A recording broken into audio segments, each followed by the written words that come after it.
네, 2013년 증시 거래일도 오늘까지 포함해서 이 거래일밖에 남지 않았습니다. 2014년을 이제 정말 준비를 해야 할 때인데요. 2014년 전반적인 증시 경제 전망 들어보는 시간입니다.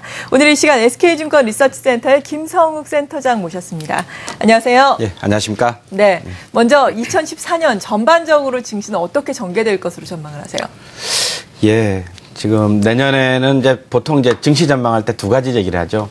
그 지수 수준 또는 밴드를 얘기하고 또 모양을 얘기하지 않습니까? 네. 그래서 그 수준은 지금 2,000포인트를 보이고 있습니다만은 바닥권은 한 1,900 살짝 윗선 정도까지는 움직일 수 있다 이렇게 봅니다. 그래서 1,920포인트 정도부터 그 상승 그 폭은 한 2,250포인트. 이제 2,250포인트 왜 딱 집어서 그걸 했냐는 건 이제 지금보다 한 10% 남짓 정도 보시면 된다라는 그런 포인트를 말씀을 드리고 있고요.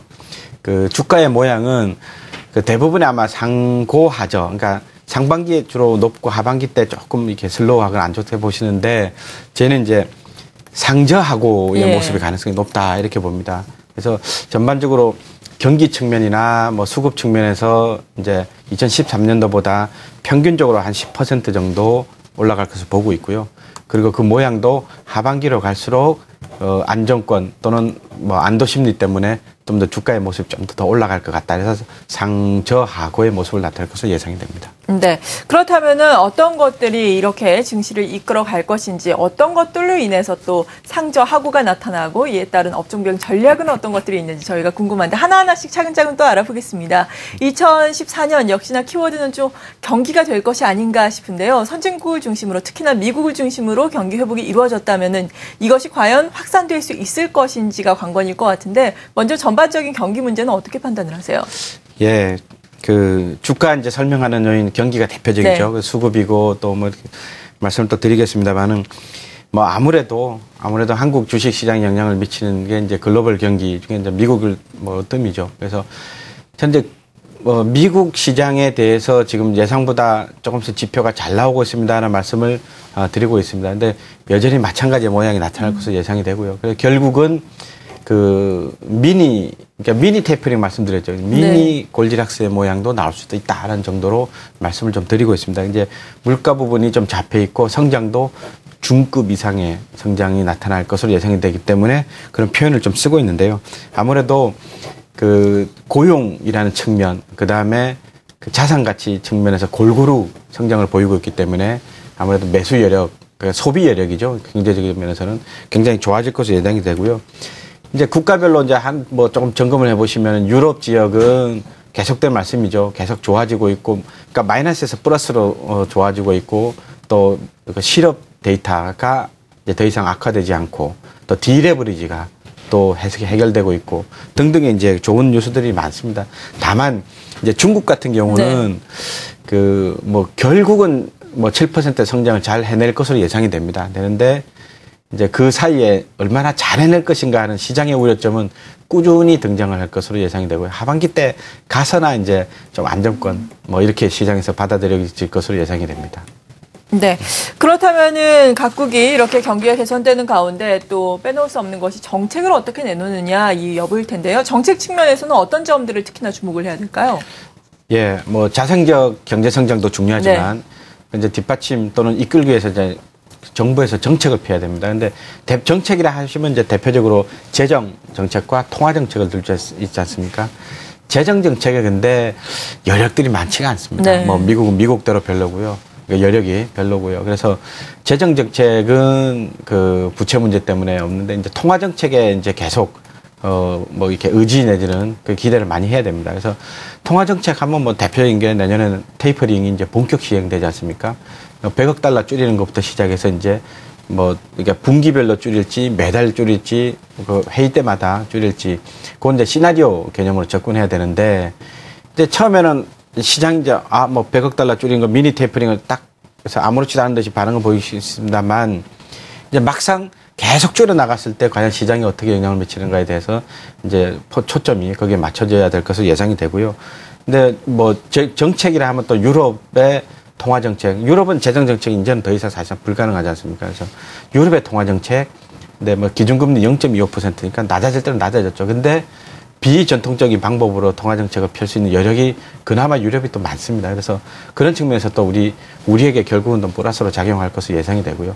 근데 특이한 것 중에 하나가 일본은 통화 정책, 재정 정책 다 같이 쓸 수가 있습니다. 네. 그러니까 쓰는 거죠. 쓸 수 있다기보다는 무조건 쓰겠다는 겁니다. 그 소위 말하는 아베노믹스 때문인데요. 그래서 그런 그 정책을 펴서 우리나라 또는 세계 경제에 이제 엔달러 환율이든 뭐 그런 형태로 이제 영향을 미칠 것으로 그렇게 예상이 됩니다. 네. 이런 가운데 또 우리가 또 하나 짚어봐야 할 것이 기업들의 실적일 겁니다. 일단 뭐 내년 이제 곧 1월이 되면은 기업들의 4분기 실적이 발표가 됐는데 4분기 실적에 대한 기대감은 높지 않은 상황이고 2014년 전반적인 실적 같은 경우에는 좀 기대감을 가져도 되겠습니까? 어느 정도까지 지금 나오고 있습니까? 분위기 상으로는 뭐 올해보다 낫지 않겠느냐. 왜냐하면 이제 경제 성장도 뭐 좋아지고 있기 때문에요. 그래서 이제 통상적으로 이제 평균적으로 기업 실적이 좋아질 거냐 안 좋아질 거냐 수준이 어떻거냐 보는 방법이 그 표현상으로 탑다운식으로 있고 바텀업으로 볼 수가 있습니다. 네. 탑다운이 뭐냐면은 전체적인 경제 성장 수준이 아무래도 높으면 이익도 많이 증가하겠죠. 그죠? 이 성장 수준, 그 다음에 이제 이익 조금 더 포커스를 맞추시면 환율 부분이 기업의 이익에 조금 더 영향을 미칠 수가 있습니다. 그래서 GDP 같은 성장률뿐만 아니라 환율이 어떻게 움직이냐에 따라서 이제 궁극적으로 실적에 영향을 미칠 것으로 예상이 되는데요. 뭐 요컨대 요약하자 말씀을 드리면 이제 우리나라 그 이익의 성장률은 한 8% 정도 수준이 될 것이다라는 시각들이 많습니다. 네. 그래서 그런 부분에서 동감을 하고 있고요. 근데 이제 아까 말씀 바텀업 방식으로 그러면 어떻게 나오느냐? 근데 그 바텀업이라는 건 개별 기업들 다 모아본 거죠. 그래서 모아보니 지금 데이터가 한 20% 나옵니다. 근데 20%라는 수준이 좀 무리스럽다는 그런 가능성이 매우 높습니다. 그래서 네. 계속 조정이 되고 있기 때문에 그래서 바텀업 방법으로는 좀 적절하지 않고요. 그래서 탑다운으로 봤을 때 뭐 각국별로 GDP 성장이나 또 우리나라의 그동안 성장이나 등등으로 이렇게 봤을 때는 한 8% 이상 정도는 나오지 않을까 이렇게 예상이 됩니다. 네, 그렇군요. 이렇게 기업의 이익 전망, 그러니까 실적 전망에 대해서 쭉 도움 말씀을 주셨는데 앞서 저희가 또 미리 예고를 해드렸죠. 1월 2일에 저희가 특집 프로그램을 마련을 했습니다. 각 하우스의 센터장들은 이 기업의 이익을 비롯해서 증권시장 어떻게 바라보고 있는지 또 정리를 하는 시간 마련을 했으니까요. 그때 다시 한번 여러분의 또 뷰를 들어보시면 좋을 것 같습니다. 그리고 올해 우리 증시에서는 뭐 엔저 이슈도 상당히 많았고 내수 침체 이슈도 있었고 그렇습니다. 약간의 저성장 이슈도 있었는데 2014년 내년 같은 경우에는 또 어떤 점들을 주목을 해야 될까요? 방금 말씀하신 요인들이 사실은 그럼 2014년도에는 깔끔하게 해결될 거냐? 그것도 아니죠. 아니, 예. 그게 이제 좀 그러니까 물론 이제 정도의 완화는 있을 것으로 네. 예상이 되는데요. 그 요인으로서 작용은 여전히 남아 있을 것으로 예상이 됩니다. 네. 이제 그런 측면에서 보면은 이제 그런 요인들에다가 이제 지금 뭐 악재 반영이라는 표현으로는 테이퍼링이 이제 사실상 잊혀진 것처럼 보이는데 막상 그 유동성 공급을 상대적으로 줄였을 때 어디 지역에서 어떤 현상이 벌어지고 또 각종 지수, 환율 뭐 이렇게 어떻게 움직일까는 사실은 좀 불안한 면이 사실은 있습니다. 그래서 지금 경계해야 될 요소라고 딱 집으면 아무래도 테이퍼링이죠. 테이퍼링에 따른 부작용. 좀 더 구체적으로 말씀드리면 이제 환율 부분입니다. 특히 그 본의 아니게 일본도 시기적으로 보면은 뭐 소비세 인상 이런 형태를 통해서 근데 경제도 안 좋은 나라가 세금을 인상한단 말이죠. 그러니까 그에 대한 대책이 뭐냐? 뭐 아베노믹스를 강화하는 방법밖에 없습니다. 환율을 올린다든지, 네. 그러니까 엔저 현상이 깊어진다든지 뭐 그런 부분에 대해서 이제 그 우리나라 같은 그래서 경제 구조상으로 보면 아무래도 경쟁 관계가 좀 있기 때문에 영향을 좀 미칠 것으로 예상이 이제 그렇게 좀 그 관심을 두는 그 경계해야 될 요소로 이렇게 보시면 되겠습니다. 네, 그렇죠. 지금 또 뭐 환율, 엔저도 말씀해 주셨는데 엔저가 이루어지면은 자연스럽게 또 일본의 니케이는 오르게 돼 있고 외국인들은 또 일본에 몰리고요. 그리고 또 테이퍼링 시행에 따라서 달러 강세 이루어진다면 또 외국인의 행보는 어떻게 이루어질지 외국인의 행보가 사실 우리 주식시장에 상당히 중요하잖아요. 이러한 외국인을 중심으로 본다면 어떻겠습니까?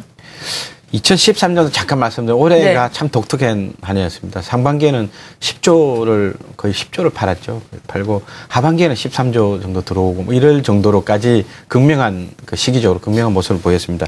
2014년도에는 뭐 이렇게까지는 되지 않겠습니다만 이제 제가 이제 상저하고의 모양을 약간 말씀드렸는데 이제 하반기로 갈수록 아무래도 그 외국인의 그 순매수가 좀 더 강해질 것으로 예상이 됩니다. 네. 상반기 때는 사실은 이제 지수조차도 이제 지수도 약간 뭐 상대적으로 슬로우할 것으로 예상이 되는데요. 그에 따라서 이제 자연스럽게 외국인 장세가 하반기 때, 그러니까 갭매우기라고 보시면 됩니다. 왜 하반기 때 그러면 좋으냐? 하반기 때는 특히 외국인 입장에서도 뭐 경제가 좋아지는 거 확인하고 그다음에 우리나라가 디커플링의 우려가 사실은 아직도 조금 있습니다. 그래서 상반기 때에 만약에 디커플링의 현상이 벌어지면 하반기 때 이제 그걸 회복하는 과정에서 뭐 외국인 순매수가 좀 활발해진다든지 뭐 그런 면들이 많기 때문에 아무래도 그 하반기 때 조금 더 활발한 외국인 순매수가 기대됩니다. 네, 그렇다면 하반기 앞서서도 주식시장 자체도 외국인의 이러한 순매수에 힘입어서 상저하고로 하반기 갈수록 조금 더 좋아질 것이다. 지수 밴드 자체는 한 1920에서 2250까지 말씀해 주셨는데 이걸 염두에 두면 상반기와 하반기 각각 어떤 업종군에 관심을 가지면서 전반적인 투자 전략을 가져갈까요? 예, 뭐 상반기 때는 이제 아무래도 그 경기 관련주 중에 이제 글로벌 경기 관련주 중에 조금 빨리 움직이는 경향이 있지 않을까 생각이 됩니다. 그래서 네. IT 섹터나 그다음 철강 섹터가 의외로 그 주가 그러니까 실적에 비해서 주가가 좀 많이 낮은 편입니다. 그래서 뭐 크게 엄청나게 오른다기보다는 사실 안정적인 포트폴리오 구성 차원에서는 그 고로업체라 그러죠. 그 철강 녹여서 하는 고로업체 위주로 좀 더 이렇게 상반기 때는 좀 빨리 움직일 것으로 예상이 되고요. 그래서 하반기 때 경기가 좋아지는 모습을 보여주면서 이제 그 상반기를 벗어나면서 그야말로 이제 영업 레버리지가 높은 비즈니스죠. 뭐 소재, 그러니까 일부 화학의 일부라든지 아니면은 뭐 조선업체라든지 등등 이렇게 괜찮아질 것으로 예상이 되고요.